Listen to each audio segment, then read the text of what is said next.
Da mesma forma, quem tem fome e sede, venha. Jamais o pastor de vocês, o dirigente de vocês, vai pegar no pé de ninguém para vir ouvi-lo. Eu disse aqui até numa reunião às irmãs, e uma delas até disse que vai sentir falta de culto da palavra, assim. Eu disse a uma delas: então participe. Você não gosta? Você não é edificado? Você não aprende? Participe e continue sendo edificado pela palavra de Deus. E eu disse o seguinte, digo, às vezes, irmãos, Aleph, a crise é de pão. Eu não tenho dúvida que em alguns lugares a crise é de pão. Porque tem pessoas, o padeiro fora da padaria, ele terá dificuldades. Quem sabe fazer pão é quem? É o padeiro. E ele sabe fazer bem feito. Tem alguns lugares que até vende pão, mas não é padaria. Alguém improvisa lá e oferece um pão e até sai com gosto ruim. O que eu quero dizer para exemplificar para vocês? Tem lugares que a crise vai ser de pão, que alguém que está lá não tem um alimento necessário para o povo. E isso vai causar um desgaste. Isso inevitavelmente vai causar. Onde tem fome, Micaelito, e não tem pão, vai ter um desgaste. Porque quem está com fome quer comer. Mas há ocasiões, inclusive eu podia até citar alguns textos bíblicos, aqui não é o caso, a pregação é sobre outra coisa, que a crise é de famintos. A crise é de sedentos. A crise que não falta pão, não falta água, mas o povo está fastioso. Quem entendeu, diga amém. E às vezes a gente comete essa falha, saber identificar isso. E eu disse aqui às irmãs, em uma reunião, disse à mocidade uma vez também, e não é falta de humildade dizer isso não, tá certo? Falta de humildade é outra coisa que eu até já expliquei o que é, quando eu falei aqui sobre o fruto do Espírito. Que uma coisa que eu não gosto, obreiros, é que alguém olhe para mim e eu vou sair daqui, quando eu for sair, não sei se esse ano ou o próximo, Deus e o pastor sabem, com a consciência. Na congregação do Maracujá não falta pão e nem falta água para vocês. E sairei muito feliz por isso. Porque se tem uma coisa que eu detesto, é alguém olhar para mim e dizer: aquele pregador está sem alimento.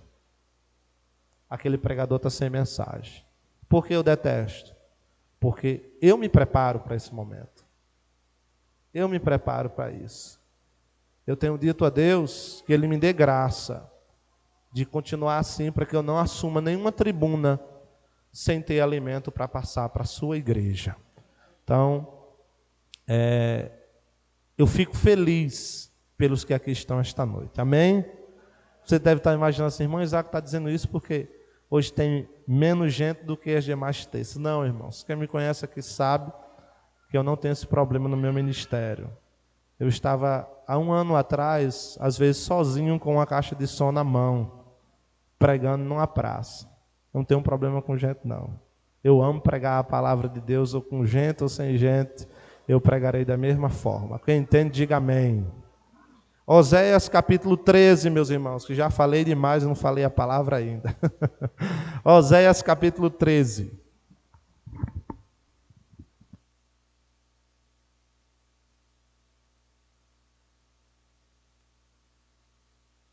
Oséias capítulo 13, versículo de número 1 ao versículo de número 5.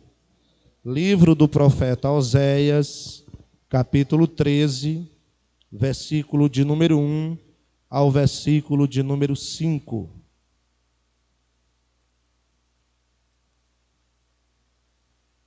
Para quem tem dificuldade de achar o livro do profeta Oséias, ele fica depois do profeta Daniel.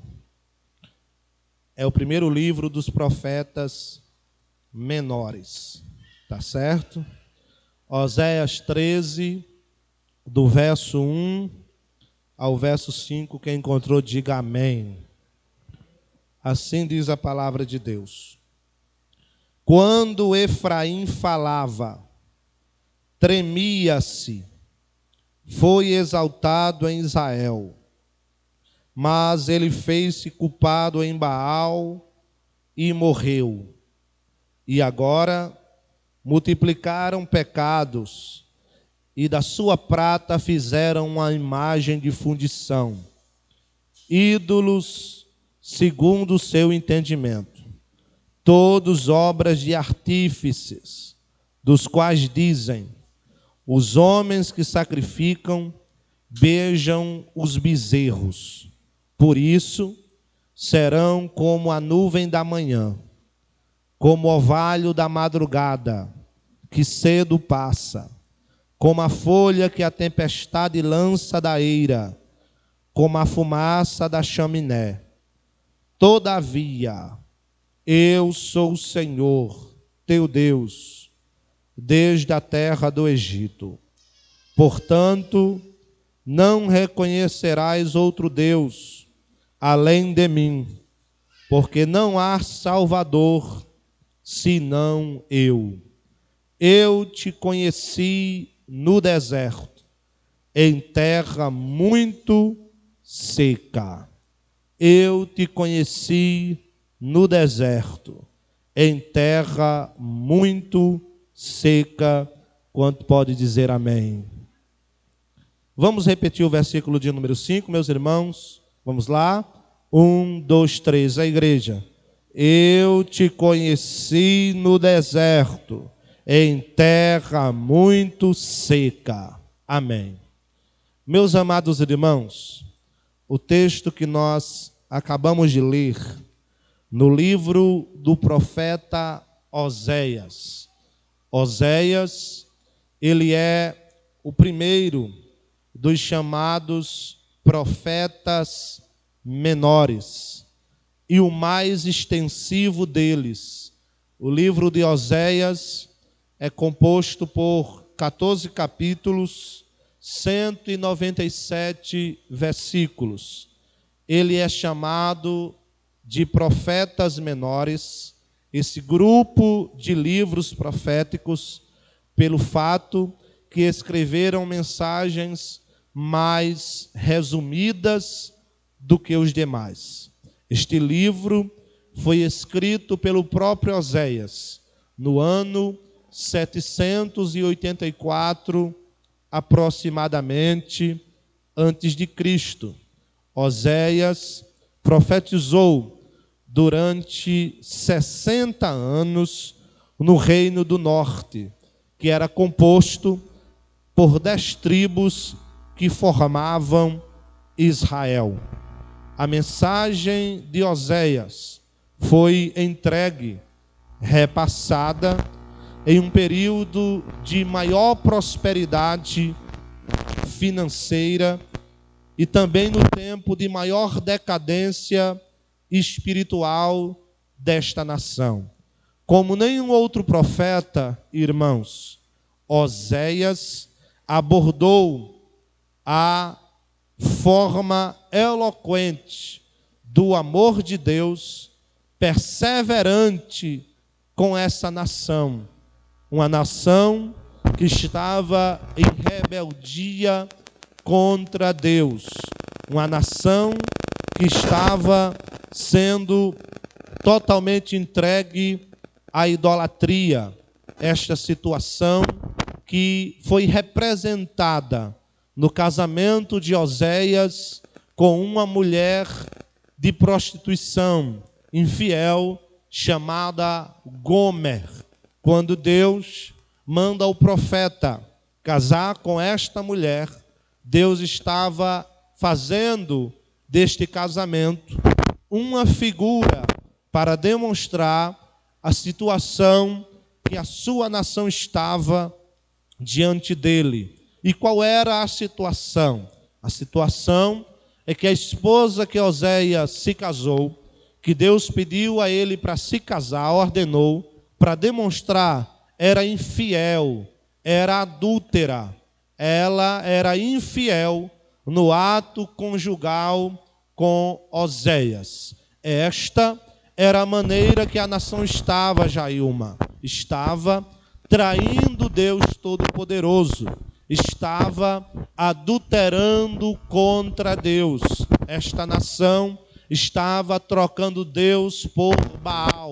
Estava trocando Deus por Astarote. Estava trocando Deus por Azera. Estava trocando Deus por ídolos. Estava trocando Deus por personagens.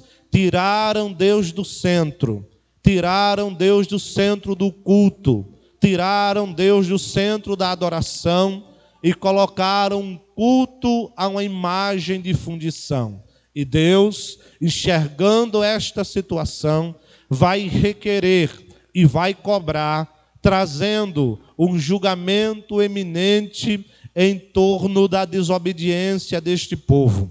Este livro vai narrar exatamente a idolatria de Israel, a sua iniquidade, seu cativeiro e sua restauração. Deus ouvindo e vendo esta idolatria sendo trocado, esta nação estava trocando Deus todos os dias, sendo infiel a Deus. E todas as vezes que alguém tira Deus do centro para colocar um ídolo, é importante lembrar de um dos mandamentos, o primeiro. Jeová diz na lei, no decálogo da lei, que não terás outro Deus além de mim, nem farão imagens de fundição para se prostrarem.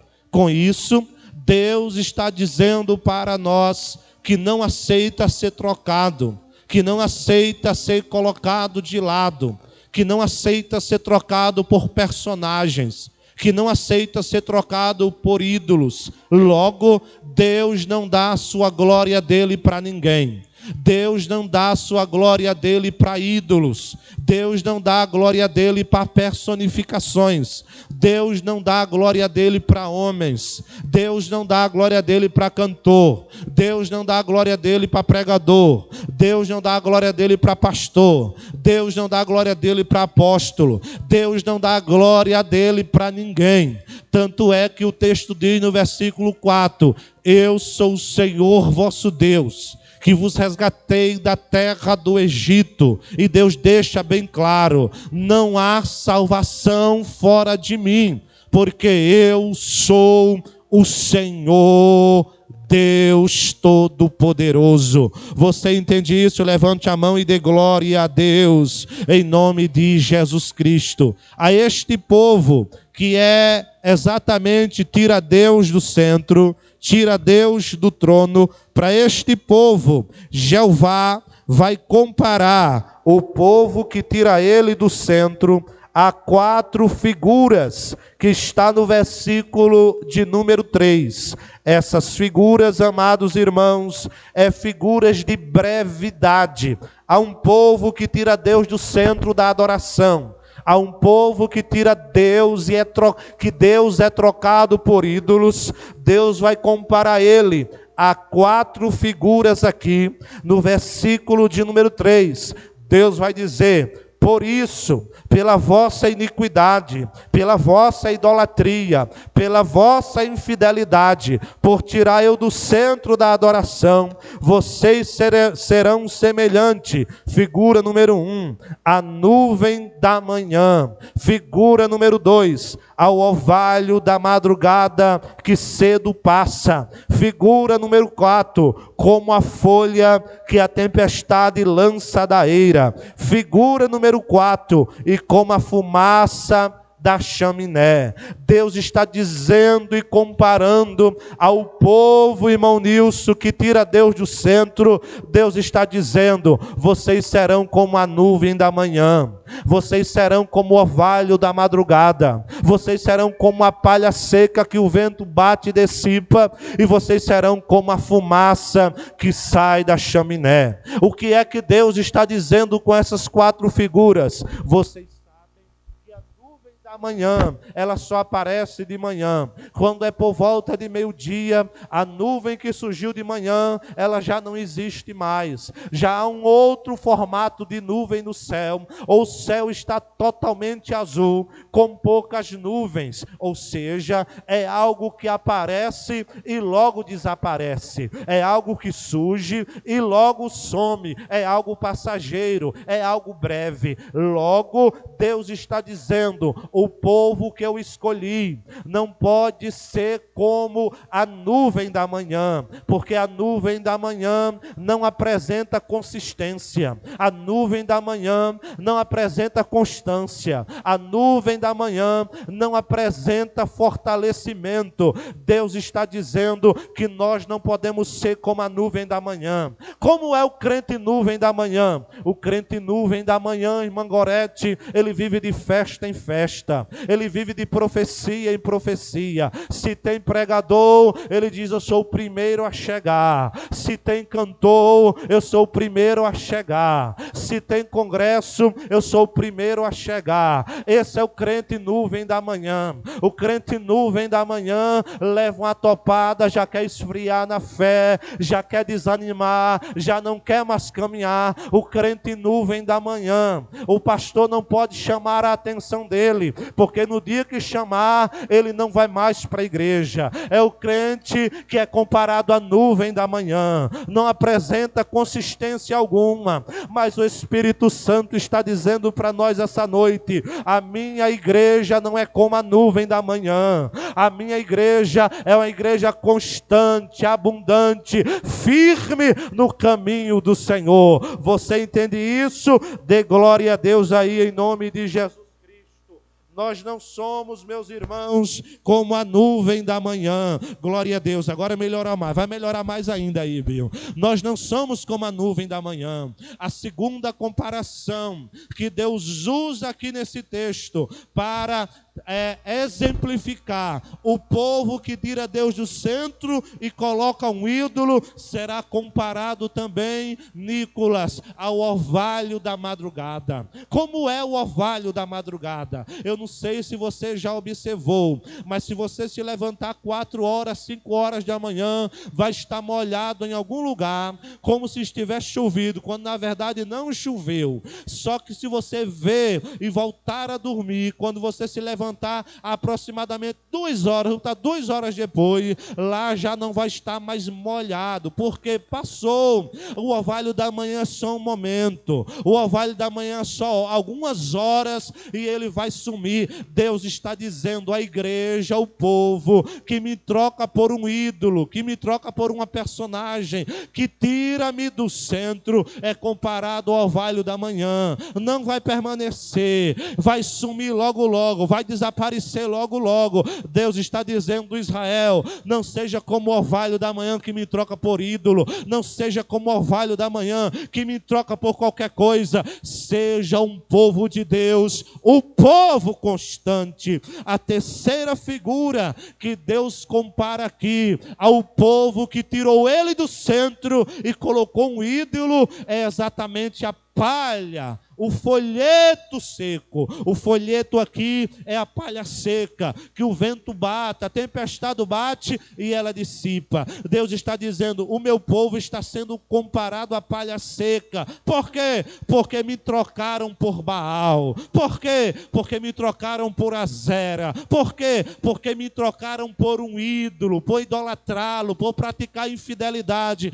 Aí alguém deve estar pensando assim: mas idolatria é adorar a imagem imagem. Não, queridão, idolatria é muito mais do que adorar imagem. Alguém vai dizer assim, não, na igreja não tem idólatra. Você que pensa, idolatria não é só adorar imagem. Idolatria é tudo aquilo que ocupa o lugar de Deus na sua vida. Você pode estar sendo idólatra, colocando o seu filho no lugar de Deus. Você pode estar sendo idólatra, colocando o seu matrimônio no lugar de Deus. Você pode estar sendo idólatra, colocando a sua vida profissional no lugar de Deus. Você pode estar sendo idólatra, colocando o seu corpo no lugar de Deus. Você pode estar sendo idólatra, colocando dinheiro no lugar de Deus. Você pode estar sendo idólatra, colocando o seu ministério no lugar de Deus. Ou seja, idolatria é tudo aquilo que ocupa o lugar de Deus na minha vida. Mas, irmão Isaac, você está dizendo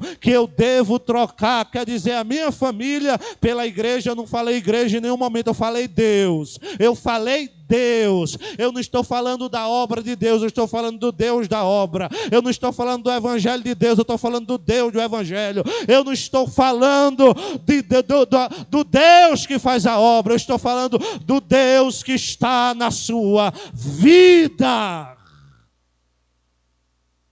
Diga amém.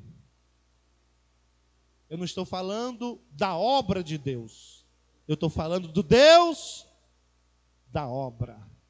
Tudo que ocupa o lugar do Deus da obra na minha vida, e eu faço disso motivos para não estar na presença de Deus, é a minha idolatria. Eu estou trocando Deus por isso. Essa idolatria pode ser a um personagem, a algo ou a uma pessoa.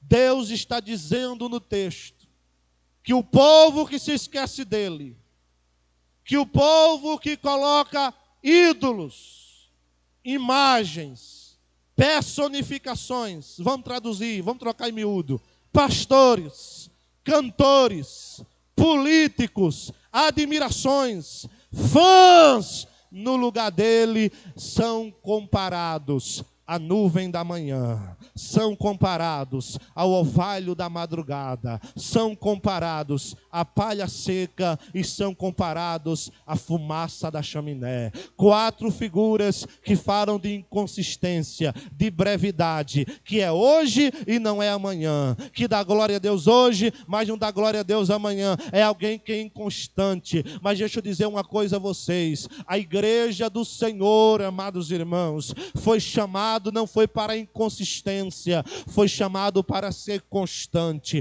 porque o inconstante é assim, qualquer coisa ele troca a Deus por qualquer coisa, ele troca a Deus por qualquer atributo. Hoje em dia, queridos obreiros, o negócio, irmão João Paulo, está complicado, e eu tenho me preocupado porque está cada dia pior, em especial, deixe-me começar por aqui mesmo, pelo nosso segmento, em especial no meio pentecostal. O meio pentecostal, Micaelito, não pode ver uma zoada de uma caixa de som numa garagem com alguém gritando e entregando profecia, e no outro dia está todo mundo lá. Afinal, é a palavra de Deus. Eu já ensinei aqui sobre isso para vocês. Cuidado, o diabo também veste paletó. Cuidado, o diabo também profetiza. Cuidado, o diabo também anda com a palavra. Aliás, o diabo é o maior teólogo. Ninguém conhece as escrituras mais do que ele. Inclusive, ele foi ainda querer ludibriar Jesus, Nicolas, com a palavra. Ou seja,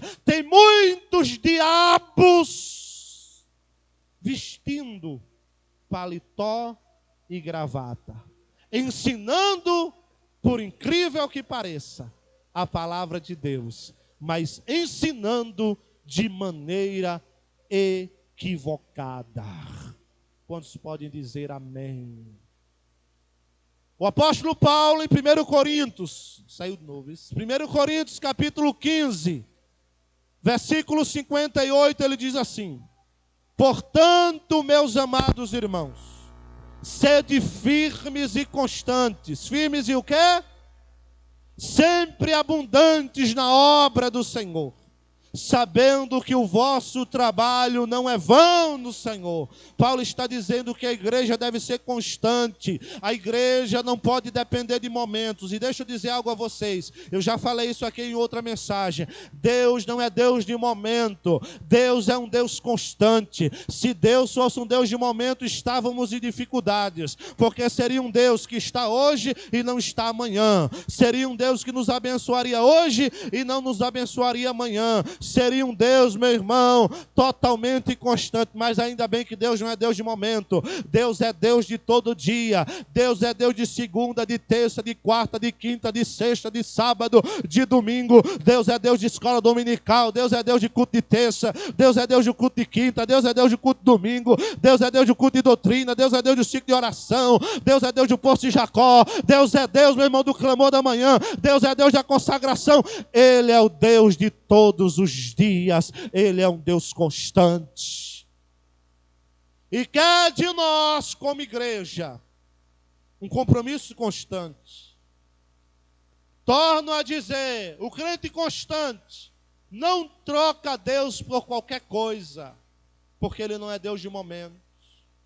Irmãos, já imaginou que se nós vivêssemos só de festa em festa, irmão Chagas, de pregador em pregador,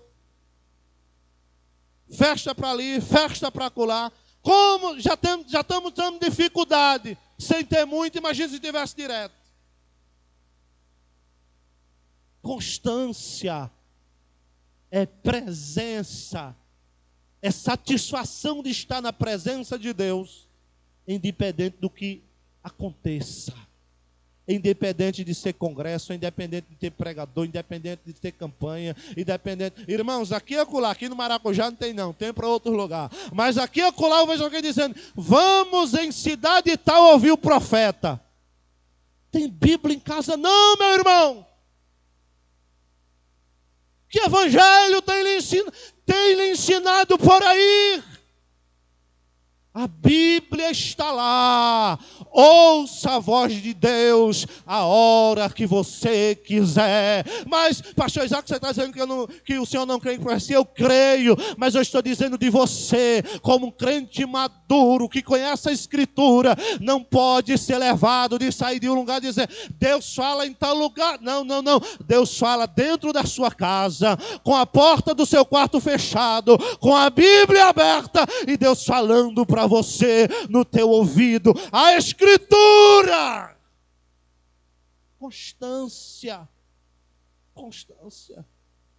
Eu tenho me preocupado, irmãos, como pregador pentecostal que sou, fogo até os cabelos da cabeça, até o CPF, mas tenho me preocupado.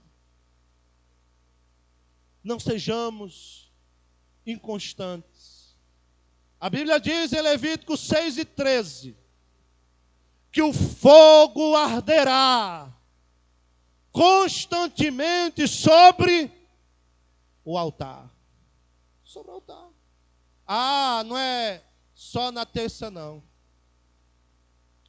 Não é só no dia do sacrifício, não. Não é só no sábado, não, né? Onde o sacrifício era apresentado. É constante todo dia. Ah, o fogo só queima no congresso. Eu gosto do congresso, que eu vivenciei isso 7 anos na minha vida. 3 deles como presidente da mocidade. E sempre dizia, quando terminava, maravilhava-me Jailma. Jesus batizando, ainda me maravilho. Jesus batizando, nego pulando, nego correndo, profetizando, mas sempre que acabava, eu sempre dizia no final nos agradecimentos: tal dia eu vou visitar vocês e quero ver o pula-pula da mesma forma. Pula aqui, pule na sua congregação. Seja cheio aqui com fulano pregando, seja cheio com o seu dirigente lhe ensinando. Pule aqui, mas pule lá na rua na hora de convocar para a evangelização. A constância, o crente constante, a moça constante, não depende de festa para lhe satisfazer no momento, porque momentos passam, é como a palha seca, é como a nuvem da manhã, é como o orvalho da madrugada, é como a fumaça da chaminé. O que vai permanecer, meu irmão, é as suas experiências com Deus, e as suas experiências com Deus vão lhe dar fundamentação. Estes momentos passam, são bons, mas que tem que ter continuidade. Antes do batismo nas águas, eu falei com alguns que iam ser batizados e disse: está aqui, que não fique aqui simbolicamente, mas que seja uma vida, que seja uma constância, porque vida cristã, irmão Carlos, não é momentos, é vida. Vida cristã não é apenas na igreja, é na vida. Quem pode dizer amém? O fogo é constantemente sobre o altar, não se apagará. Mas o texto segue. Depois de Deus falar da brevidade, de alguém de uma nação que tirou ele do centro, de uma nação que tirou ele do meio da adoração e colocou um ídolo, Deus vai dizer: todavia eu, o Senhor, teu Deus, desde a terra do Egito, portanto, não reconhecerás outro Deus além de mim, porque não há Salvador senão eu. Aí o texto segue: eu te conheci no deserto, em terra muito seca. Aqui há duas verdades nesse texto. No verso 5. Verdade número 1. Deus nos conhece. Eu te conheci no deserto. Deus te conhece, meu irmão. Deus sabe exatamente quem você é. Conhecer aqui é saber antecipadamente de tudo ao nosso respeito.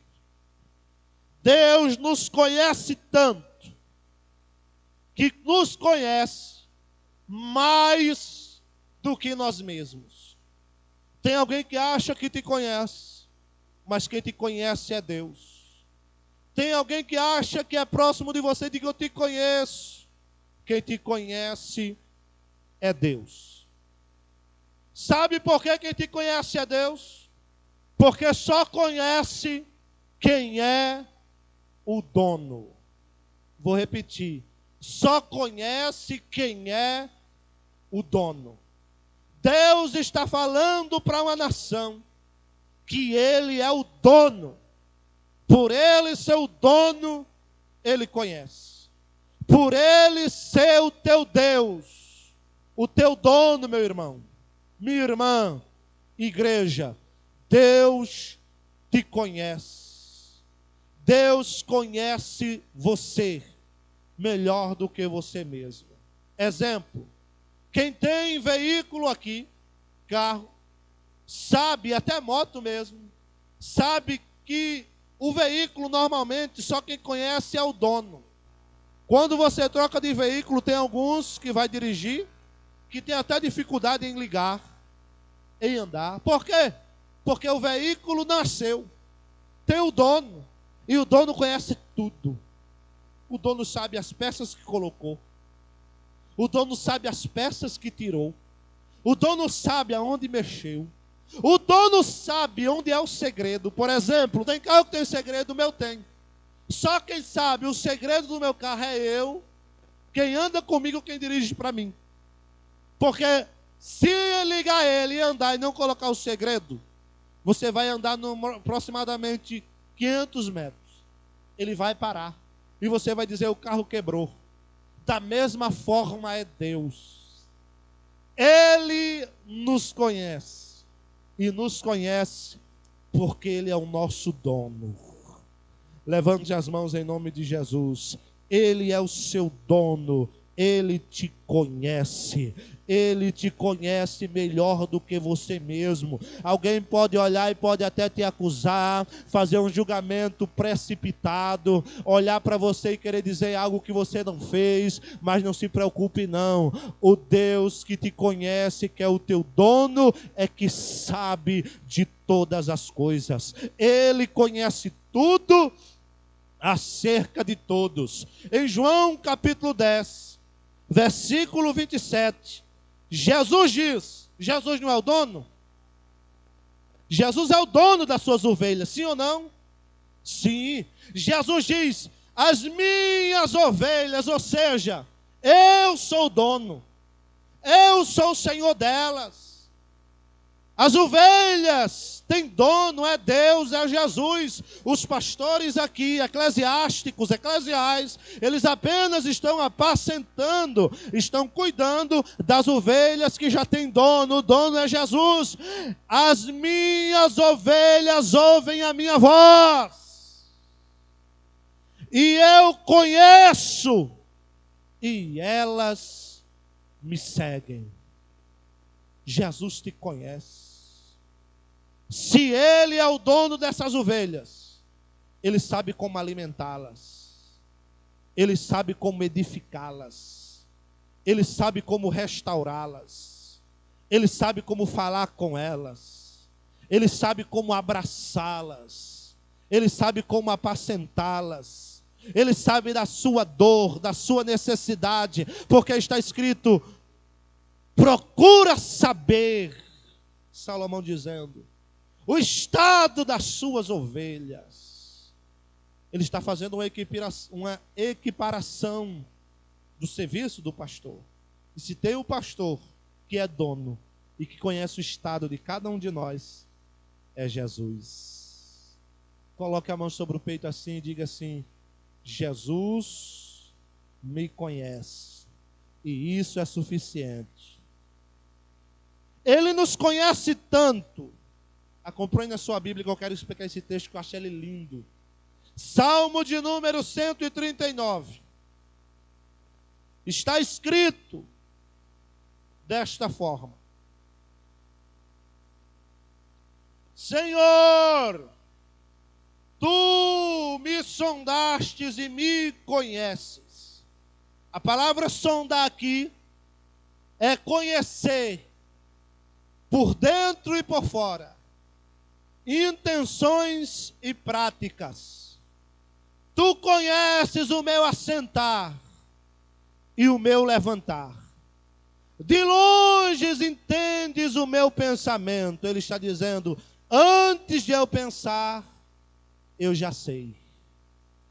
Cercas o meu andar e o meu deitar, e conhece todos os meus caminhos. Deus está dizendo: eu te conheço tão bem, que eu estou tão perto de ti, que eu estou te cercando. Você é cercado por Deus. Sabe por que aconteceu aquele livramento? Porque Ele te cerca. Você está cercado por Deus. Ele cerca todos os teus caminhos. Quando você se levanta, sabe quem é que está te cercando? É Jeová, é Deus que te cerca. Sem que haja uma palavra na minha língua, eis que, ó Senhor, tu conheces. Sem que você venha falar nada, Deus está dizendo: eu conheço o seu próximo passo, eu conheço as suas próximas palavras, eu conheço as suas próximas intenções, eu conheço até o que você não viu. Eu já estou no teu amanhã. Deus está dizendo: todos os passos que você ainda não deu, eu já sei. Já está tudo esquadrinhado por mim. Já sei de tudo, até o próximo passo, até a sua casa.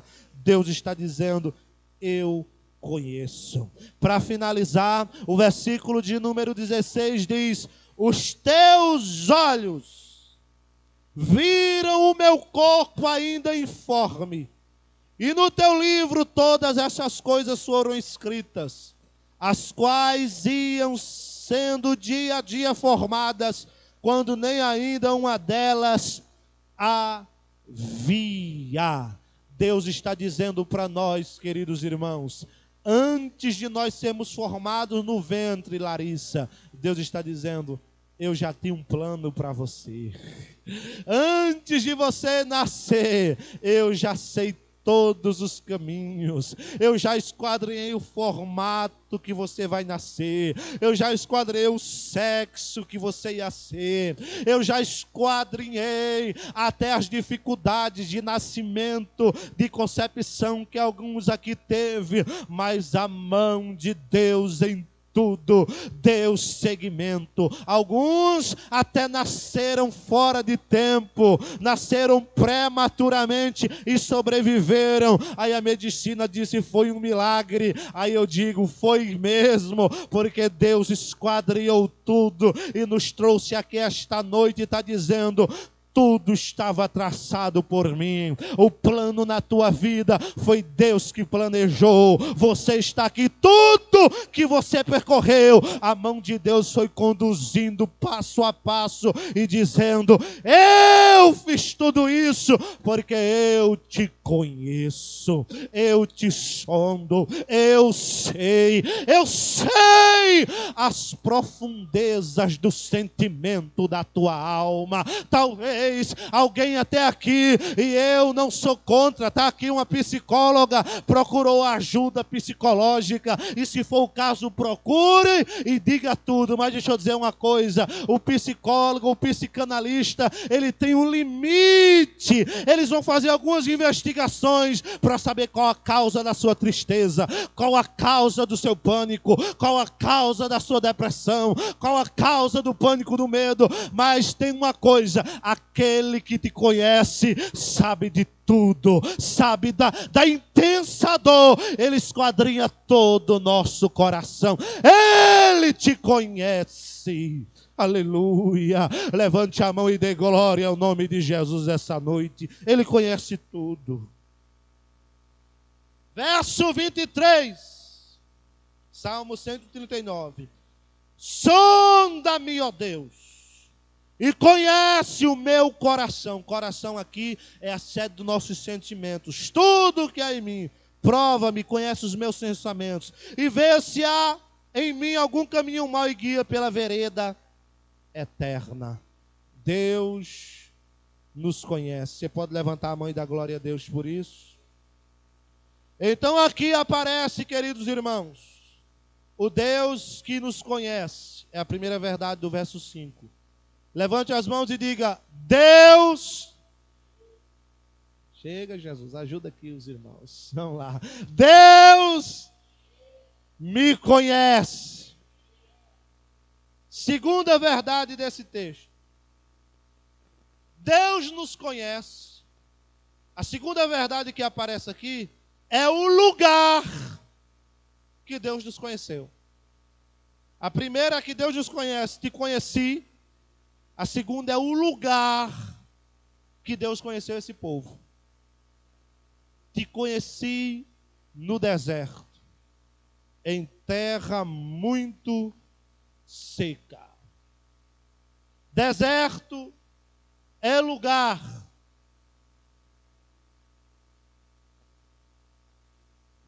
de impossibilidades. Deserto é lugar onde não há meios de subsistências. Deserto é lugar árido, é lugar seco, é lugar sem provisão. É lugar de escassez.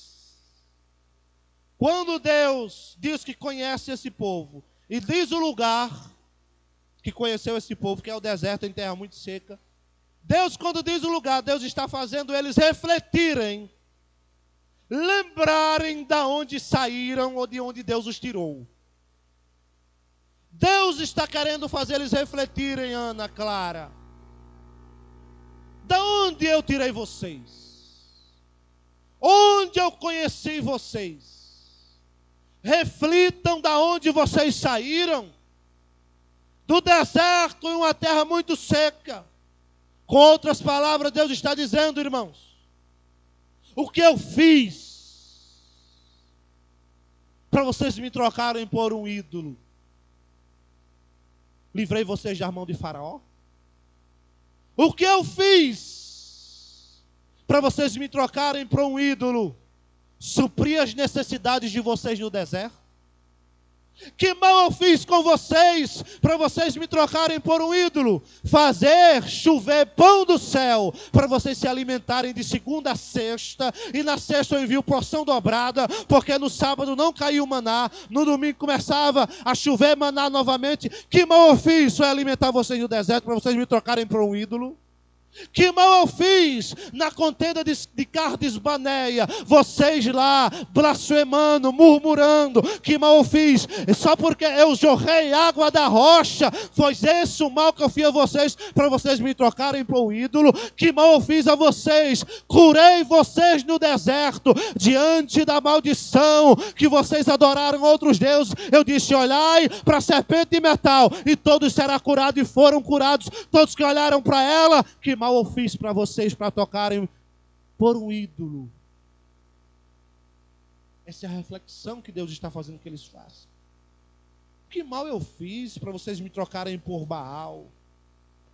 Suprir as necessidades, de a sandália crescer no pé, da roupa crescer no corpo? Que mal eu fiz a vocês para vocês me trocarem por um ídolo? Eu desbaratei 7 nações para vocês chegarem na terra que manda leite e mel. Que mal eu fiz a vocês? Durante o calor do deserto, durante o dia, eu mandei uma nuvem para fazer sombra para vocês. Que mal eu fiz para vocês me trocarem por um ídolo? Que durante o frio da noite, eu vos aqueci com uma coluna de fogo para aquecer vocês do frio. Deus está fazendo essa lembrança a eles. Eu conheci vocês no deserto. Deus estava dizendo: motivo nenhum justifica vocês me trocarem por Baal, por Astarote e por Azera. E mesmo assim, Deus está fazendo lembrar para eles e dizendo: mas eu sou o Senhor, e fora de mim não há Salvador. Deus estava dizendo para eles: deserto, olhe, para vocês lembrar que no deserto escasso, sem água, sem suprimento, sem expectativa de vida, Micaelito, Deus está dizendo, quando eu lembro o deserto: eu cuidei de vocês, e mais uma vez vou cuidar, mais uma vez vou suprir. Deserto foi o lugar que Deus mais fez milagre na Escritura. O lugar improvável, o lugar onde ninguém dá nada, o lugar onde não tem sombra, o lugar onde não tem água, o lugar onde não tem suprimento. Deus está dizendo essa noite para a sua igreja: é onde eu vou cuidar de você, é onde eu vou chegar com providência, é onde eu vou suprir. Nos lugares improváveis, Deus está dizendo: é lá que eu vou operar para a glória do meu nome. Deserto. Há 4 considerações, e é o que eu finalizo, sobre o deserto. Número 1, os desertos são inevitáveis. Todo mundo vai passar por um dia. Quem nunca passou aqui por um deserto, levante a mão. Se não passou, aguarde, vai chegar a sua vez. Está profetizando isso aí, Moisés? Não, é a Bíblia. Eclesiastes capítulo 9, versículo 2 está escrito: tudo sucede igualmente a todos, ao justo e ao ímpio, ao santo e ao profano, ou seja, todos passarão por desertos. João 16 e 33. Tenho-vos dito isso para que em mim tenhas paz. No mundo tereis aflições, desertos, mas tende bom ânimo, eu venci o mundo. E tem uma notícia para lhe dar: ele venceu, e ele disse em Mateus 20 e 28, eis que estarei convosco todos os dias. Ele estará com você no deserto, Ele estará com você na bonança, Ele estará com você no vale, Ele estará com você na bênção, Ele estará com você na alegria, Ele estará com você na tristeza, Ele estará com você no luto, Ele estará com você no banquete, Ele estará com você na escassez, Ele vai estar com você na abundância, Ele vai estar com você na saúde, Ele vai estar com você na enfermidade, Ele estará com você todos os dias. Mas os desertos são inevitáveis. Desertos são inesperados. Ninguém espera, ninguém amanhece de manhã. Já eu me esperando, hoje chegou a minha vez do deserto. Estou esperando o meu deserto. Ninguém amanhece esperando deserto, não. Deserto chega de surpresa. Deserto chega de súbito. Deserto é inesperado. Deserto é uma ligação que você não está esperando de madrugada e alguém liga. Fulano morreu, ali o teu deserto é estabelecido. Deserto é você sentir uma dor, irmão Nilson, daqui a pouco vai fazer um exame no médico e volta com um diagnóstico contrário, na expectativa contrária que você esperava. O deserto é estabelecido. Deserto é alguém que vive um matrimônio feliz, daqui a pouco um dos dois pira a cabeça e diz, não quero mais. Aí ali o deserto é estabelecido, porque deserto é esperado, tá bom? Terceira consideração sobre o deserto é pedagógico. O deserto sempre nos ensina algo. O deserto, já como disse o irmão Chaga aqui, é a escola do Senhor. É no deserto que ele prepara os melhores soldados. No dizer de Hernandes Dias Lopes, é lá que é a fornalha onde o soldado é preparado para ser um bom soldado de Cristo. Por quê? Porque no deserto a gente aprende. No deserto a gente aprende a ser dependente. No deserto a gente aprende o que é escassez. No deserto a gente aprende o que é dificuldade. No deserto a gente aprende. A doutora Raquel de Queiroz, em seu livro O que o Sofrimento Ensina, ela diz que o sofrimento é pedagógico, ou seja, ele sempre nos ensina algo. O salmista no Salmo 119, verso 71 diz, foi-me bom ter sido afligido, sofrido, para que eu aprendesse os teus estatutos. Sabe por que o deserto ensina? Eu acredito que todos aqui já passaram uma espécie de deserto na vida, pelo menos comigo é assim. E aqui, meu irmão, é deserto atrás de deserto. A gente já vive no deserto, o deserto é a terra, deserto atrás de deserto. Você passa um deserto, irmão Ricardo, daqui a pouco você está respirando bem, daqui a pouco vem outro deserto. Só quando o outro deserto vem, você já aprendeu com o interior. O anterior foi mais forte do que esse. Aí você olha assim para trás e diz, eu venci aquele que era pior do que esse aqui eu vou passar por cima também. E assim você vai vivendo até chegar a Canaã celestial, aprendendo de deserto em deserto.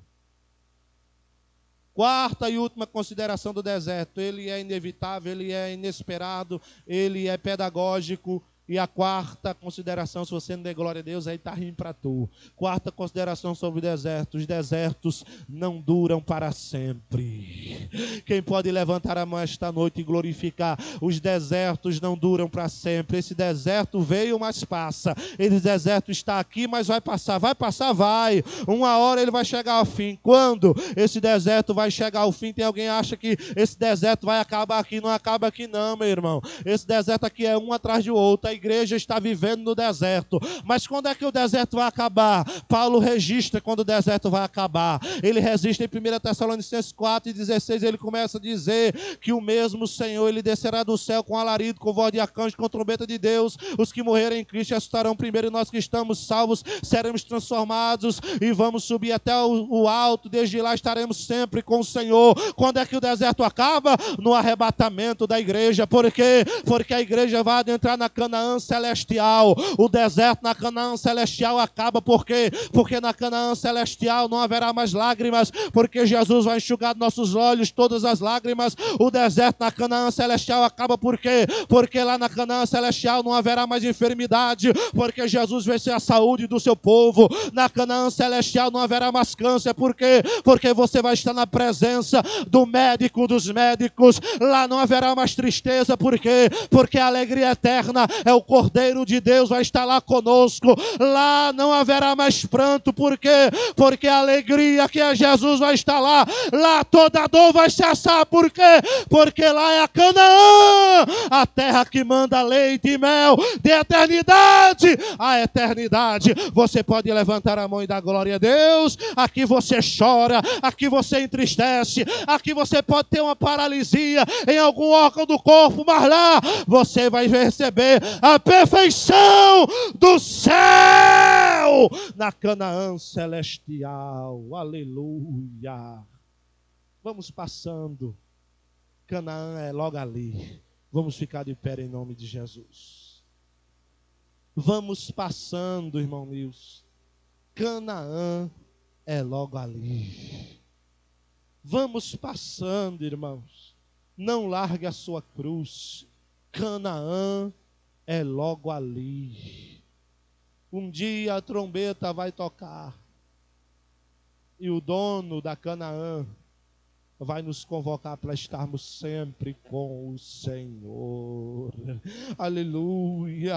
Para finalizar, deserto é lugar onde nós podemos ouvir a voz de Deus e desfrutar do seu cuidado, do seu alento todos os dias. O Senhor cuida do seu povo no deserto. Foi no deserto, meus irmãos, que Deus multiplicou pães e peixes e saciou e deu de comer a mais de 5.000 pessoas. Foi no deserto que Deus fez chover maná. Foi no deserto que Deus fez jorrar água da rocha para o povo beber. Foi no deserto que Ele fez as roupas crescerem no corpo e as sandálias crescerem nos pés. E para nós como igreja, Ele continua dizendo para nós nesse deserto que é a terra que estamos aqui. Isaías 41, a partir do versículo 17 está escrito: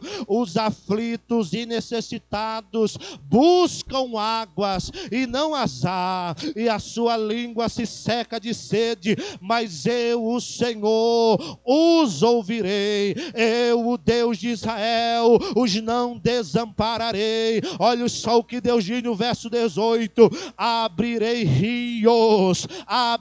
rios em lugares altos e fonte no meio dos desertos. Tornarei o deserto em tanques e as águas em terra seca, e terra seca em mananciais. E no verso de número 20 ele diz: para que todos vejam e saibam e considerem e juntamente entendam que a mão do Senhor fez isto e o Santo de Israel os criou. Glória ao nome de Jesus. Deus tem água no deserto chamado terra para a sua igreja. Enquanto Ele não vem nos convocar para a eternidade, tem água para você beber. Tem água para você beber. Levante as mãos em nome de Jesus Cristo. Isaías capítulo 43, versículo de número 18 e 19 está escrito, ele dizendo para a sua igreja que está no deserto: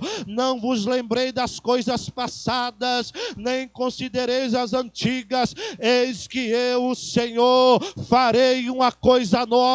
E que coisa nova é essa? A coisa nova está no versículo 19. Deus diz: porei um caminho no deserto e porei um manancial no meio do vale. Deus está dizendo: vai fluir manancial de águas neste deserto que a igreja está passando.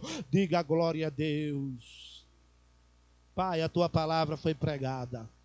Aplica esta palavra no nosso coração, de maneira que ela tenha eficácia, e que este deserto que estamos passando, não os desertos faz das lutas, porque elas serão inevitáveis, inesperadas, pedagógicas e não duram para sempre, mas esse deserto chamado terra, aqui estamos sujeitos a vários desertos, mas nesta noite o teu Espírito Santo nos consola dizendo que haverá o teu cuidado conosco. Haverá o teu cuidado com a nossa família, haverá o teu cuidado com as nossas vidas, Pai.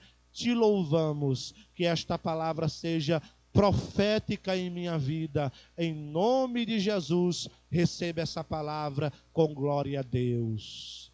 Curve a sua cabeça e recebamos a bênção apostólica. Que o grande amor de Deus, a graça de nosso Senhor Jesus Cristo, e as doces consolações do Espírito Santo seja com toda a igreja, hoje e sempre. A igreja diz: tenha um restante de semana abençoado para a glória de Deus, e quinta-feira estaremos de volta.